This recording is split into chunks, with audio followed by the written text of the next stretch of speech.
Hi, this is Dr. Mark Agresti, and I've gotten a friend of mine, Dawn. She's going to read the chapter from my book, Brandon, again. Okay, everyone, Dawn, and she can read better than me, so, okay, bye. See ya. Oh, Dawn, press that when you're done. Okay, that's good. Gotcha, Chief. So this is Brandon again's story.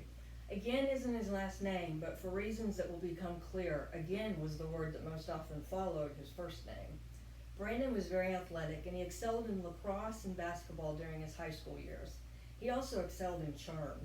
This guy could sell sin to Santa. He was a talker. He elevated it to an art form. He was naturally good looking, and he knew it.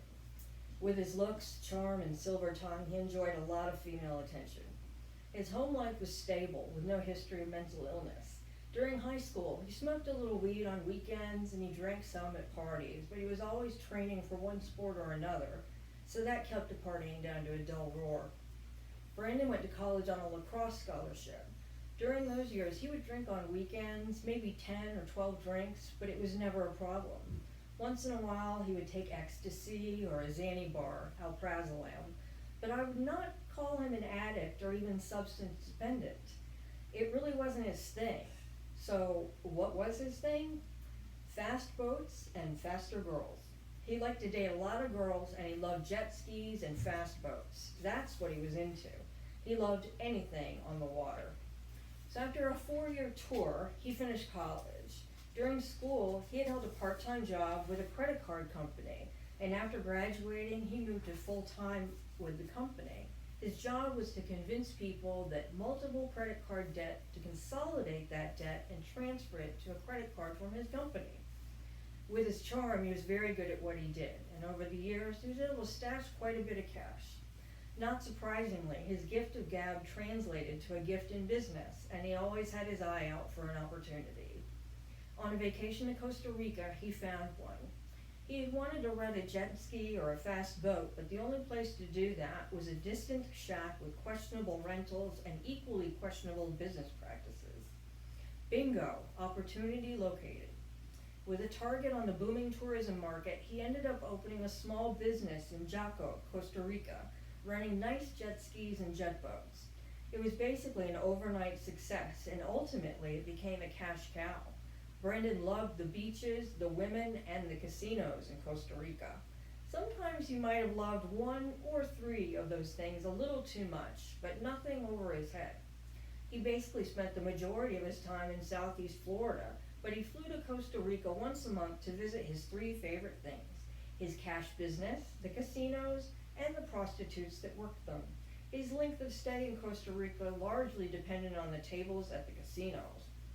Then one unfortunate day, while here in South Florida, he was in a car accident. He was driving through his neighborhood 2 blocks from home, going just over the posted speed limit of 25 miles per hour. Some drunk jackass trust fund kid was doing 80 miles per hour, showing off his new car, and the kid lost control and T-boned into Brandon's car. Brandon was pinned in his car for more than an hour. When he was finally extricated, he knew his life had changed forever. He had a very serious back injury with multiple spinal fractures and ruptured discs, as well as open fractures to the bones of his right lower leg. He had to go to surgery to repair what they could, to fuse his spine and place a rod in his leg, but the doctors made no promises as to his future abilities. He came through his surgeries, but it was clear that sports were no longer going to be a major part of his life. Even going out on his jet ski was painful, jarring his back with every wave. Of course, he was put on opiates for pain relief through this whole ordeal. He found himself at 27 years old, unable to do all the things he loved to do. He had some serious complications about 2 months post-operatively. He ended up with a bone infection in his leg called MRSA osteomyelitis. He was in a hospital bed for a good 4 months battling for his life and with horrible pain. He was taking 4 to 5 oxycodone a day, so that's 120 to 150 milligrams of that, and then he was taking another 10 milligram Percocet each day. He was also taking 10 milligrams of diazepam 3 or 4 times a day for the muscle spasms in his back.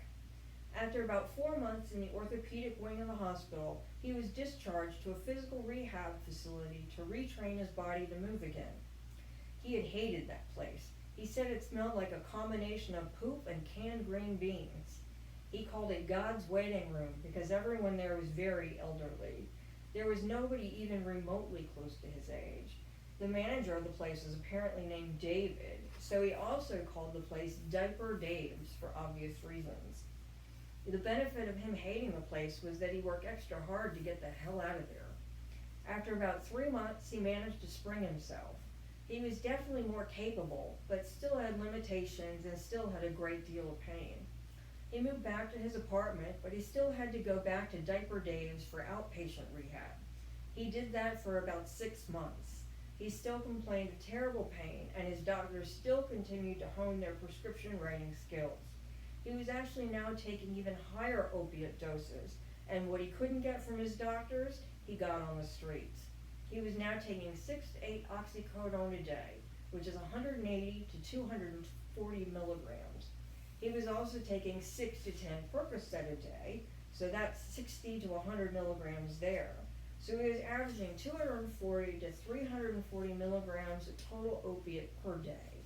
And he was still taking 50 to 60 milligrams a day of the diazepam for the muscle spasms. Bottom line, this kid was taking enough pills every day to put down a large herd animal. Enter moi. I got a call from an attorney one day out of the blue. He said he was representing a client in an auto accident personal injury claim.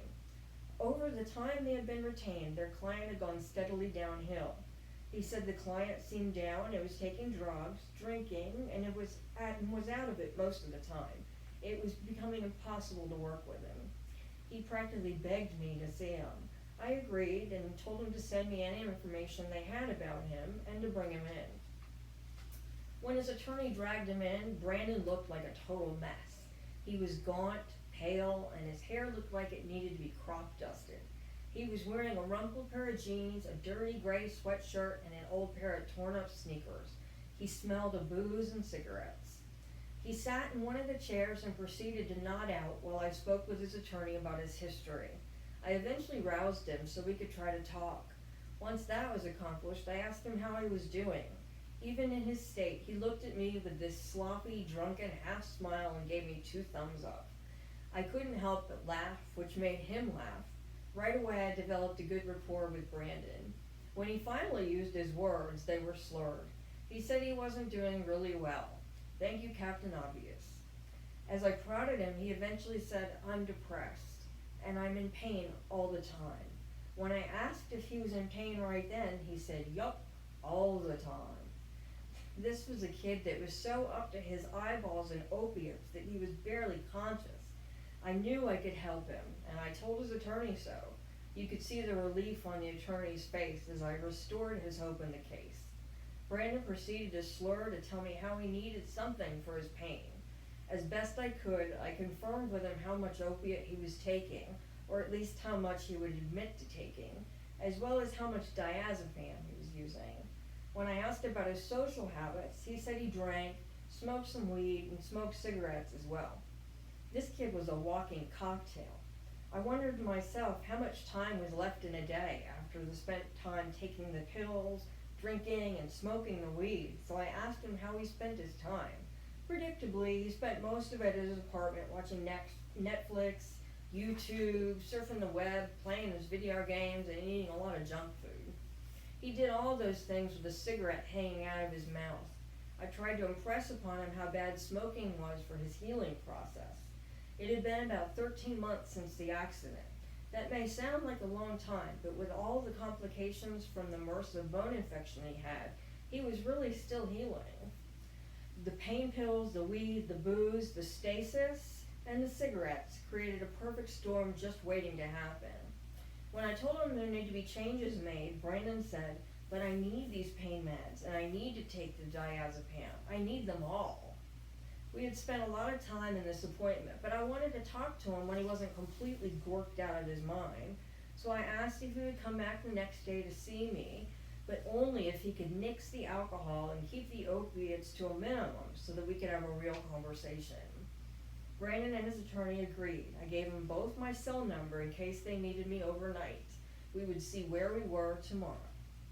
A new day dawned and Brandon and his attorney came in mid-morning. He was more coherent and his speech was clearer. He could communicate effectively. I didn't sugarcoat the situation. I simply said, Brandon, this isn't going to work. You are not going to be able to keep taking the opiates and the diazepam, drinking and smoking weed and cigarettes. After a moment of processing, he sort of garbled, I know.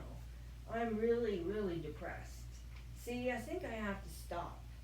I have to do something. Pain. I need something for pain. I said, Brandon, we need to really look at what's going on here. He said, okay, yep, I'm ready, as he suddenly straightened in his seat and squinted at me, trying to pay close attention. This kid really cracked me up. He was like a living cartoon or a movie character. I said, first, the number one problem is the pain pills. You can't continue to take so much. Plus, the Percocet is a combination of oxycodone and acetaminophen. That acetaminophen will burn out your liver. He interrupted me with that loony smile and a giggle, saying, burnout. Haha, that's funny. We all three laughed. This kid seemed like the typical stoner straight from Central Casting. After a moment, I continued, and of course, you're drinking on it too. The combination of the acetaminophen and booze is toxic to your liver, and the opiates are also a problem. They're just numbing you out. You don't know if you're coming or going. He said, yeah, I can see that. You're probably right. I should probably do something. I think he was trying to pay attention and speak coherently, but he had evidently dosed himself at least a little bit for our appointment. So every time he said probably, it came out as probby. And I wasn't sure if it was just an affectation or if he was goofing on me. But every time he said it, I had to bite my cheek to keep myself from cracking up. I continued on, let me get you off the opiates. I can put you on something called buprenorphine, and then we can get you off of that. He was clearly frightened that I was taking away his security blanket. He didn't want to let go of the opiates. He said, but dude, I don't know, man. I need those pills for my pain. Maybe we can come down on them. That might work. I said, no, Brandon, that won't work. You have to throw them away. You like gambling. This is an all or nothing bet. Come on, Brandon, let me help you. Throw the pills out. The medicine I'll give you makes it way easier, I promise. I wouldn't try anything I wasn't sure would work. I've detoxed people like this 1,000,000 times. Are you willing to try? I'll walk you through the whole thing. Hold your hand through it. Can you do it? It seemed like 15 minutes before he answered, wiggling his fingers at me as he said, okay, doc, I'll try your magic medicine. With that, his attorney literally exhaled a breath as he audibly sighed with relief. I did the happy dance in my head and then instructed him on the transition, telling him not to take any pain meds for 24 hours and come back tomorrow. I crossed my fingers as they left. I was relieved when he came back the next day. He looked a little shaky and pale, but that just told me to follow my instructions. He hadn't taken any pain meds. Once I confirmed that with him, I told him about the buprenorphine I was putting him on. When I told him that I was giving him 16 milligrams twice a day, he said, hey man, don't be stingy with the milligrams. I looked up at his loony smile and he gave me that stoner giggle and I had to laugh out loud. Don't be stingy with the milligrams. In all my years in practice, I can't remember a patient making me laugh that hard. He seemed pleased with himself. I told him that he next needed to nix the drinking, so to at least try it for the night. He said he was willing to try. So the next day he comes in saying he hadn't had any alcohol. I gave him an attaboy and said, now, we have you off of the opiates and you haven't had a drink. This is excellent. Now we've got to do something about this diazepam. You've got to start coming off of that. Instead, I gave him something else for the muscle cramps, a muscle relaxant called methocarbamol, and I tapered him off the diazepam over a 2.5-week period. I even got him to at least contract not to drink. I hadn't gotten to the cigarettes and marijuana yet. I wanted to tackle his depression first. So I said, Brandon, we've got to get you out of this depression too. At this point, he wasn't drinking, and he was virtually off the diazepam. I said, listen, I want to start you on a medication for depression called duloxetine. It'll also help with the pain. I then proceeded to beg him shamelessly to go outside and get some sunlight because he looked like a ghost. He said that was all part of his master plan, and I didn't understand what that meant, but it was funny. I think that some people are actually funnier when depressed. I had to wait to see if that was the case with Brandon, but I doubted it. I also encouraged him to clean up his diet, to give up the fast food garbage in favor of lean meats, fresh fruits and vegetables, and to drink water instead of the soda that seemed to be surgically attached to his hand. It took about 3 weeks on the duloxetine for Brandon to start coming out of the depression. He was finally off the diazepam and had really cut down on the alcohol. He was on the buprenorphine instead of the opiates. All of a sudden, his pain wasn't as bad as he thought it had been. I told him, Brandon, you thought coming off the opiates was going to be the end of your world, but it was way easier to come off of them as you thought it would be, and your pain isn't nearly as bad as you thought it actually was. He started bowing to me, chanting, I'm not worthy, saying, I can't believe it. I'm off the opiates, and I'm not really in that much pain. I said, Brandon, you need to understand, when you're on opiates for any length of time, your mind's subjective experience of pain changes. So the slightest pain is misread by your brain as severe pain. So when you're on opiates, they actually cause a paradoxical pain, because any feeling at all is blown out of proportion in your mind, because your mind is used to feeling nothing. Now that we stop the opiate, it takes 3 to 4 weeks for your mind to reset itself and realize that a little feeling is normal and it doesn't blow it out of proportion. Once that happens, you're golden. So now just stick to acetaminophen or ibuprofen for pain if you have to take anything. This is about a month into this, and Brandon said, I can't believe this whole time I had convinced myself I was in pain when I wasn't. I'm off the opiates and I'm feeling a little bit better on this buprenorphine stuff and this duloxetine. My mood is definitely better. We were seeing each other weekly, and we had a really good relationship, great banter. I knew that he had resumed his monthly pilgrimages to Costa Rica, but I still felt like he should get out more regularly. One day I said, Brandon, you can't sit around in your apartment all the time anymore. He said, well, the lawyers give me a draw on my settlement because they say I'm going to get millions from the car accident, so I can't really do anything to mess up that whole deal. I said, come on, Brandon, let's get it together. You're not even 30 years old. You have to do something. You can't just do nothing for the rest of your life. At this point, it was about a year and a half after the accident. He could walk, he could play some golf, he could sometimes play a little basketball, he could jog a bit, but not much. He couldn't play any contact sports because his back was still a little painful. But for the most part, things had healed. So I said, you're kidding yourself. You're not an invalid anymore. You need to get back to your life again. He said, you're right. I was so drugged up before, I didn't know what I was doing. Actually, I wasn't doing anything. I said, exactly. You need to start making stuff happen again. You're a great entrepreneur, so use that. So he poked around the job market and eventually hooked up with a guy that had a business brokering franchise sales. It seemed right up his alley, but he was still smoking marijuana and drinking some at night and on weekends. I said, Brandon, that's got to stop. Your addictions are like playing whack-a-mole. Every time we get rid of one, another one pops up. This elicited his loony smile and stoner laugh as he said, whack-a-mole, ha-ha, I love that game, ha-ha. I said, seriously, Brandon, just stop the alcohol and get the weed under better control. So I got him down to just smoking the marijuana at night, and the drinking really subsided as well. After about 4 months being on the buprenorphine, we needed to start getting him off of that. He wasn't really doing all that well with his business brokering job. So I said, Brandon, you can't think straight if you're smoking weed. So as long as you're on it, I think you're cheating yourself. You could be even more successful off the weed. After telling him this a few thousand times, I finally got him way down on the weed to where he was barely smoking at all, maybe once or twice a week. Then I tapered him down off of the buprenorphine over a 2-week period, and then I stopped it. Then it seemed that all Brandon could do was sleep all the time.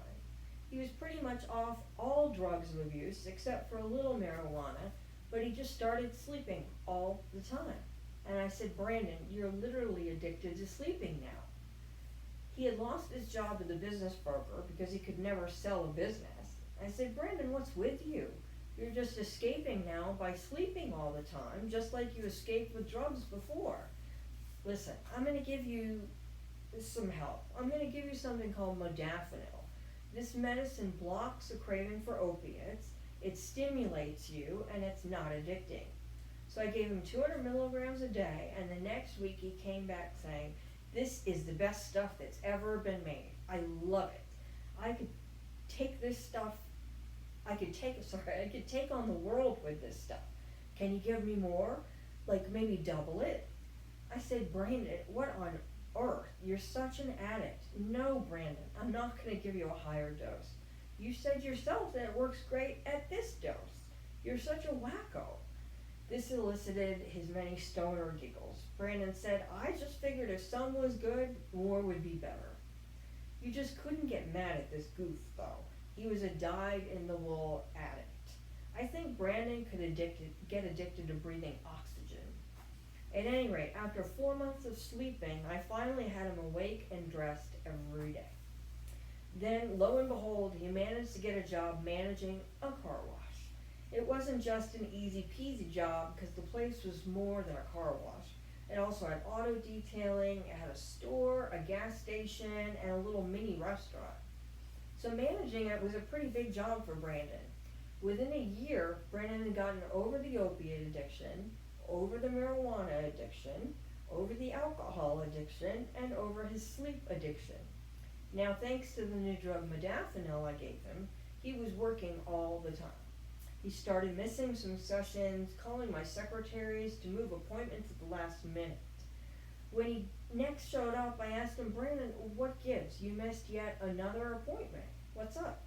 He said that he'd been too busy working. When I asked him how much he worked, he said, well, I open up the store at 6 a.m. and I'm there until 9 p.m. I said, is that why you're drinking that energy drink? I had noticed that he was showing up with these energy drinks and shots all the time. He said, yeah, man, I've got to have these Red Bulls. They keep me going. You should try it, Doc. So I said, wait a minute, Brandon. Are you really working 15-hour days? How many days a week? When he said 6 or 7 days a week, I rolled my eyes and said, you work 15-hour days, 6 or sometimes 7 days a week, and to keep up with that, you're taking the modafinil, and you're drinking all these energy drinks that are just sugar and caffeine.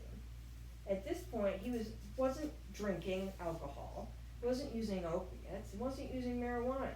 He had magically switched addictions yet again. Poof! Now he was Mr. Workaholic. I said, Brandon, again? Now you're addicted to work. You're working 6 or 7 days a week, and you don't do anything except work. You're using work as your escape hatch now. He was such a talker at the car wash that the business took off big time. Brandon was making a lot of money, and the owner really liked him because he couldn't believe how well the car wash was doing. So the money was rolling in, but it didn't seem like Brandon was really spending it on anything. He was focused on work, and he was gaining weight because he'd be eating candy and drinking energy drinks all day long. I had noticed he was always munching on gummy worms during sessions. So I said, do you realize, Brandon, that in the past maybe 6 or 7 months, you haven't come to a session without your candy? He was always noisily chewing on something, presumably those gummy worms, which are a favorite. I said to him, Brandon, again, now you're hooked on the sugar, these energy drinks, and those dumb worms. Hello, you're out of control again. You're working 15 hours a day. You're drinking those drinks, eating those dumb worms. You're consumed again. There is no balance here. Remember we talked about balance, Brandon? You're out of balance, working all the time, drinking those sugar caffeine bombs and eating the dumb worms. To this, he popped a worm in his mouth, smiled like a loon, and giggled like a stoner as he chewed and said, I love the orange ones. He sounded like that old music television character Beavis or Butthead. I don't remember who was who, but you get the idea. This had gone on for way too long. He said, I know, Doc. I'm trying to make money. I'm being productive. I thought you would think that's great. I said, I do think it's great. I mean, you're off all the drugs now except for this caffeine and all those energy drinks and your sugar habit. Just a quick note here. This is very common. When a lot of patients stop drinking, their bodies miss the sugar from the alcohol because alcohol is broken down into sugars. Their bodies miss that sugar, so they eat a lot of sugar. In patients who detox off of opiates, I've seen them exchange that addiction for an addiction to cigarettes. Exchanging addictions like the day after Christmas at Walmart. It's a very real thing. At any rate, Brandon was just taking the antidepressant duloxetine and the modafinil. He was now smoking 2 packs of cigarettes a day, and he was drinking like 6 or 8 of those energy drinks, and he was drinking coffee on top of that. He looked terrible. He was still working 15-hour days. He was way out of shape, addicted to sugar, and he had put on so much weight. I said, Brandon, this is not going to last. You're going to collapse. You must stop. You're working too many hours. You're beyond out of shape. You're obese, and you're destroying your health. You're abusively using caffeine and smoking 2 packs a day. You're breathing like a freight train, coughing horribly, and you're hooked on the sugar, eating candy from the store all day long. Something has got to change. Month after month, session after session, I told him this. Every time I brought it up, Brandon had a million excuses. And believe it or not, he would ask me for more drugs. He'd say, give me something. Are there any good new drugs we could try? Every time I told him, look, Brandon, hang it up.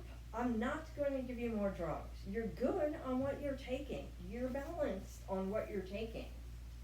And every time he would give me that loony grin with the ever-present stoner giggle and say, can't blame a fat man for trying. But then he started complaining that he couldn't sleep. Hello, calling Captain Obvious. It's because you're consuming at least 1,000 milligrams of caffeine a day. You're too wound up to sleep. So whenever he said he couldn't sleep, I countered that he should cut down on the caffeine. Finally, after months of this tit for tat, I got him to back off the energy drinks. I got him to see that his life choices were actually destroying him. Magically, he stopped smoking cigarettes and switched to vaping, so his breathing was a lot better. Then, about 4 years after his accident, his case was adjudicated. He wound up getting more than $2 million. And what does he do? He buys 80% of the car wash from his boss, who kept the other 20%. So now Brandon is the majority owner of the car wash. Once he bought it, he started working fewer hours, but he spent his time building it up. He expanded the store, added a gift shop, added a coffee bar, and arranged for on-site auto body repairs. He even added a little barbecue pit out front. He was a hustler, and the business boomed. Before long, he bought the last 20% of the business, so it was all his baby. Ultimately, I got him off the caffeine, the energy drinks, and I had him stop smoking the cigarettes. He even saw the light about his weight.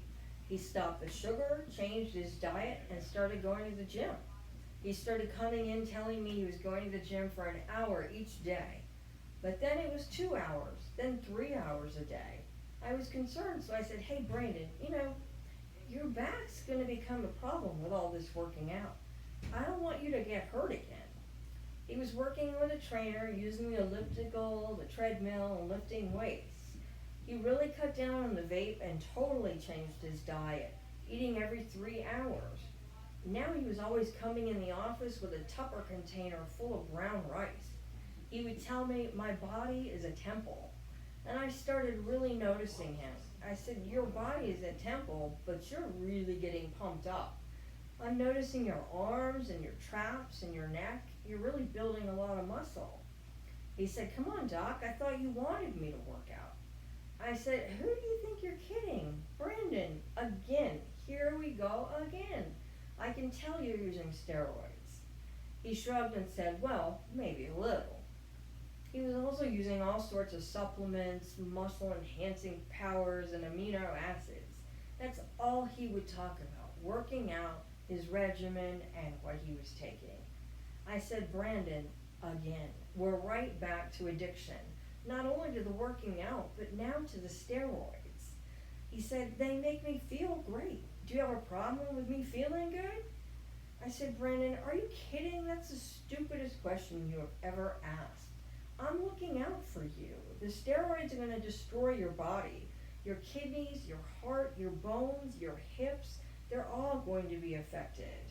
It's also going to shrink your testicles, make you lose your sex drive, give you acne, cause hair loss, and put you at risk of stroke." It took about 5 months for me to talk him out of taking the steroids. We cut the workout to just like an hour a day because he started having back problems and leg pain again, just as I suspected he would. Once again, he was back to just taking the modafinil and the duloxetine. He would use ibuprofen for pain. Hallelujah. Treating Brandon was like riding a roller coaster from hell. Then all of a sudden, he's missing appointments because he's in Costa Rica. He had been going over there once a month and staying for a few days, but then he started going more often and staying longer. I knew about his predilection for Costa Rican prostitutes and gambling, but now I was worried that these things were issues, if not downright addictions. I knew he had a girlfriend in Costa Rica, but then he was also dating a girl from the car wash, and then he also mentioned dating another girl from his apartment complex. I suspected that his sex drive, which had been suppressed by the opiates and then the steroids, was back in full force again. So he's now dating 3 women. He was clearly addicted to all the chaos this caused in his life. I could tell from the way he talked about how he juggled them. This was all he wanted to talk to me about. All these girls he has in Costa Rica, the car wash, and the apartment complex. I said, "Brandon, has it occurred to you that all you do now is lie to people and cheat on people? You love all the attention, the chaos from these different girls, and you're lying to everyone. You're telling everyone you're going to marry them. All you do is lie, lie, lie. This is a serious mess, Brandon. What are you doing now? What are you up to?" He replied, "I know, it is a mess, but the fear is also kind of exciting. Then again, it kind of sucks because there are only certain places I can go now because I don't want to be seen with one girl in the wrong place." And yeah, I guess I do tell a lot of lies. It was really fun and exciting in the beginning, kind of the thrill about maybe being caught. But I guess I'm not really that happy about it anymore. From my perspective, a lot of his problems centered in Costa Rica. He was spending a lot of time and money on casinos and prostitutes there. They went hand in hand for him. This was going to be a problem. The dynamite was lit, but I didn't know how long or short the fuse would be. I knew it would eventually blow up. In the midst of that, he did make a decision to date just one woman, at least here in Florida.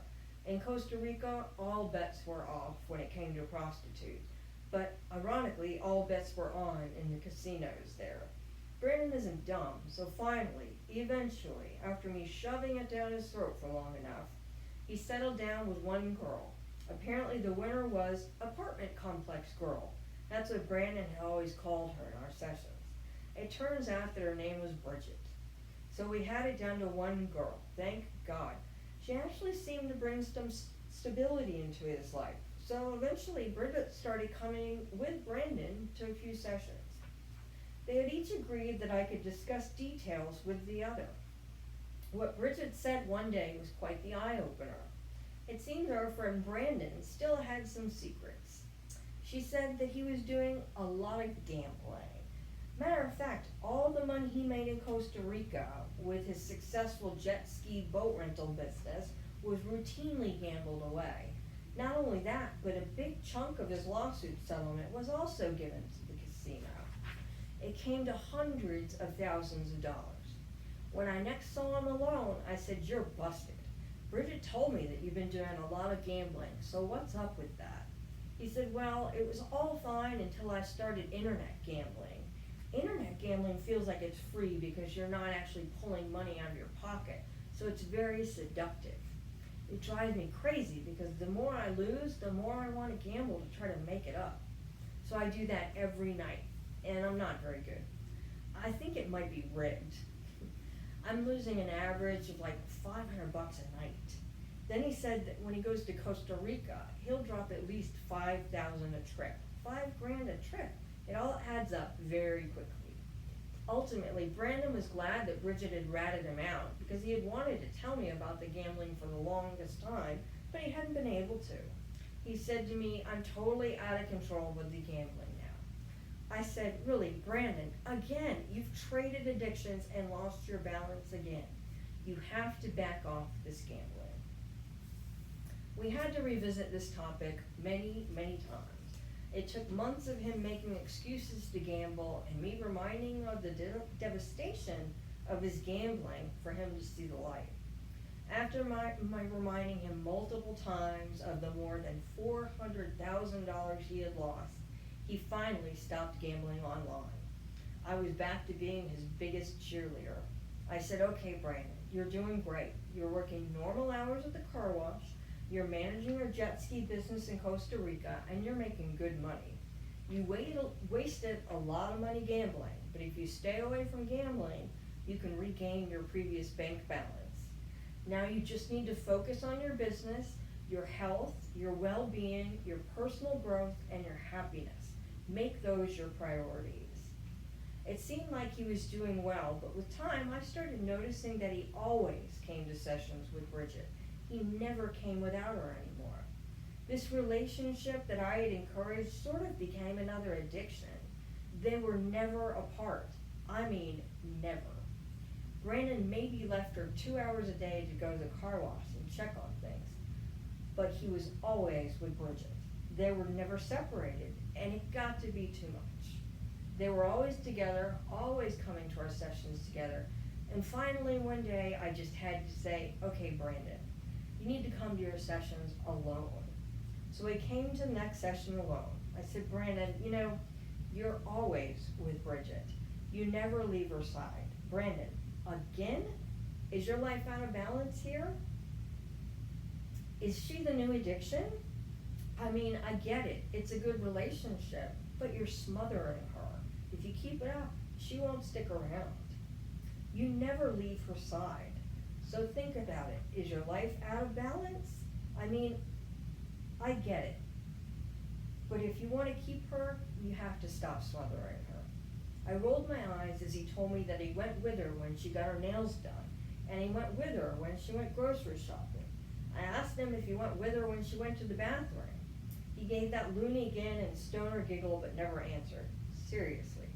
I said, "Brandon, again, this is not healthy. You've just fallen into the same trap. Everything becomes an obsession with you." He gave me the grin and the giggle, like he had just been awarded a prize. Eventually he said, I know. I need to have a little bit more balance here." I fist pumped and said, "Yes, the B word, balance, music to my ears." I said, "You're going to the gym with her, and you're going shopping with her, and you're going everywhere with her. You never leave her side." I said, "Let's back off with this relationship. Let's restore some balance here. You don't have to dump her, just establish some boundaries." I thought he had the picture. Time would tell if he had it in focus. Well, in backing off of Bridget, Brandon started tending his interest in cars.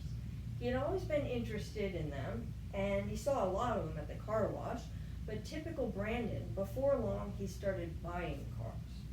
He bought 1 car, 2 cars, 3 cars. I said, "Okay, Brandon, so now you seem to be spending a lot of money on cars. You had saved a lot of money because you stopped gambling, stopped buying drugs and steroids, and the businesses have been making great money. But watch your balance here, Brandon." That seemed to help him stay in check on that. But then Brandon gets into golf, and in true Brandon fashion, he buys 1 set of clubs, then 2, 3, 4, and the next thing I know, Bridget comes in to see me. she kind of turned into my spy. Brandon had given it the okay, so whenever she started to get concerned, she made an appointment. She said that he has like 6 or 7 sets of clubs in the house, and he kept buying more golf equipment. He was also buying all kinds of clothing as well as furniture for the house, and he was continuing to buy cars. She basically says that Brandon is always buying things now. He's constantly shopping on the internet, and packages are showing up all the time at the house. Bridget says, our house is filled with stuff, yet he keeps buying more stuff. He bought a pinball machine. He bought a foosball machine. He bought an arcade basketball machine for the house. He now has 5 or 6 cars. He leaves some at the car wash and has some at home. It never ends. I made sure she was still cool with our open communication plan that we had established when they started their relationship, and she said they were. So I told her I'd call Brandon and see if I could get him in the office. So that's what I did. He came in a few days later, and I said it. Brandon, again, you're out of control, out of balance. Bridget came to see me. I know about your shopping and spending addiction. What's going on? How much money have you spent on all this stuff recently? Brennan gave a shrug, thought for a moment, and then said, probably about $250,000. My eyeballs rolled. I wonder if he had bought a printing press on his shopping spree, if he was printing money at home. I gave them the obligatory lecture, which he seemed to listen to. I hoped like hell it would sink in before he drove himself to bankruptcy court in one of his cars. One of those ridiculous lowlighter cars he had bought. He could drive himself to court in that. I told him, you're obsessed with buying all this crap, and you're always wearing these fancy clothes now. What have you become? He said, you're right. I guess I have to stop. I said, let's just work on your personal growth and your happiness, okay? Simplify, balance, focus on those. Then I had a thought. I said, how about spirituality? Maybe you need to get some spirituality. So the dutiful Brandon starts going to this church in the area. It's one of those mega churches. So he starts out as a regular parishioner attending on Sundays. Before long, he starts running a group in the church for people with addictions. Talk about the blind leading the blind. As they say in the South, bless his heart. Then he starts volunteering for this, that, and the other thing at church. Then he's saying he's going on outreaches for the church, planning a trip to Honduras to build homes. I mean, look, there are worse things to be involved in, but it seemed like over the last year or so, church had now taken over his life. I said, Brandon, all you talk about is this church. It's been a year. You're doing something there all the time. You're running meetings, you're volunteering, you're driving parishioners around. It's become church, church, church, just like it was drugs, drugs, drugs, then girls, girls, girls, then gamble, gamble, gamble, then work, work, work, then gym, gym, gym, then stuff, stuff, stuff, and then cars, cars, cars. I was blue in the face when I asked, do you get the picture? Brandon, again, you've lost your balance. You replaced one addiction with another. And then Bridget came to see me. It had been months, and apparently Brandon hadn't made any changes in his church habits. She told me that she was donezo. Done. She was giving him an ultimatum. The church or her. She said all he does is go to church and talk about church, and he's never around. So, the next time I saw Brandon, I said, okay, Brandon, again, you're way in over your head. You're out of balance with this church thing. I shudder to think about what we've spent on church and what you've donated to the church.